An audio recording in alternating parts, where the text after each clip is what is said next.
Hello, welcome to Born Investor. Today we will be going to learn about short selling. Generally, this topic is a little hard to digest at beginning, but we will cover it in such a way that a person who has no knowledge in stock market can understand it completely.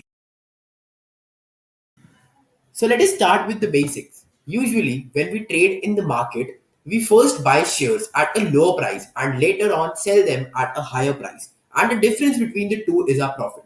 But here, in short selling, the concept is to sell first and buy later.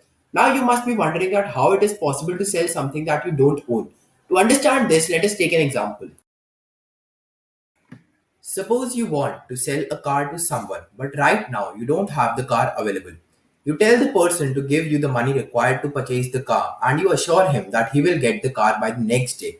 The person agrees to give you the money required.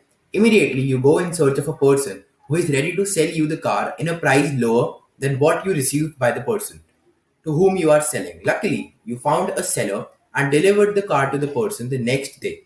In this scenario, you have received the money first and later bought the car at a lower price, making a profit. Although this example is not practical in real life, but similar case happens here. When you feel that the price of a stock will go down, you sell the shares to someone at a higher price. For example, 100 shares at the rate of 10 rupees each and buy back the shares at a lower price. Suppose rupees 8. Your profit will be 2 into 100 is equal to 200 rupees. Now, before we go into more detail about the topic, there is a condition set by the regulator that if you are short selling, you have to buy back the shares on the same day, that is between the market hours. To do short selling, you have to place a MIS or a margin intraday settlement order. The name already states that it is an intraday settlement. That means you have to sell and buy both on the same day.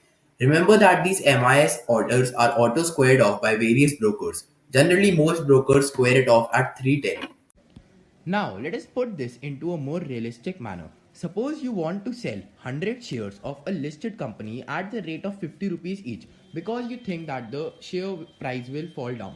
Now, there will be a negative sign here as it is a sold position. Now, after 2 hours, the share price comes to rupees 45 and when you buy it, it will be plus 100 and your net position will be 0 and your profit per share will be at the rate 5 rupees.